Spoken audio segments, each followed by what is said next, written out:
তো স্যার আজ কালকে তো আমার পরীক্ষা, তো আমার কাছে বিজ্ঞান পড়ান। তোমার কালকে বিজ্ঞান পরীক্ষা, তুমি আমার বলবি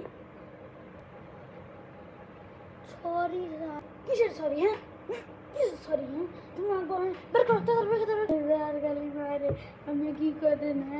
ঠিক আছে আমি 6 অধ্যায় থেকে 7 অধ্যায় পড়া বাইরে করতেছি।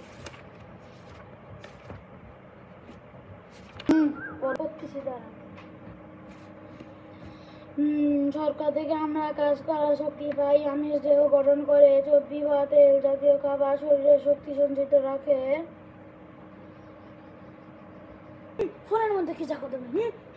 আমি ফোন টিপছি, তুমি দেখছো না? পড়ো, তোমার পড়ো পড়ো। তো দেখছি তো কি আছে, রাত করতেছি।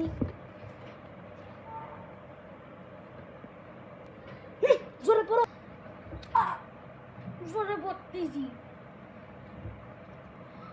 স্বাস্থ্য বেঁচে থাকার জন্য আমাদের সব ধরনের পুষ্টি উপাদান গ্রহণ করতে হবে, যাতে শরীরের প্রয়োজনীয় সব পুষ্টি উপাদান।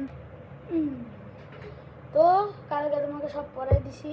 তো পরীক্ষা কেমন গেল, কত রেজাল্ট হচ্ছে আমাকে বলো। রেজাল্ট তো পাইছি, এই নেন আপনার রেজাল্ট।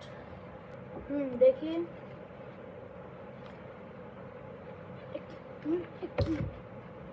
দেখি ফেল করছো? হ্যাঁ তো তুমি আমার কি বলবো, আমার মান সহ্য করে দিলা। মারেন কে?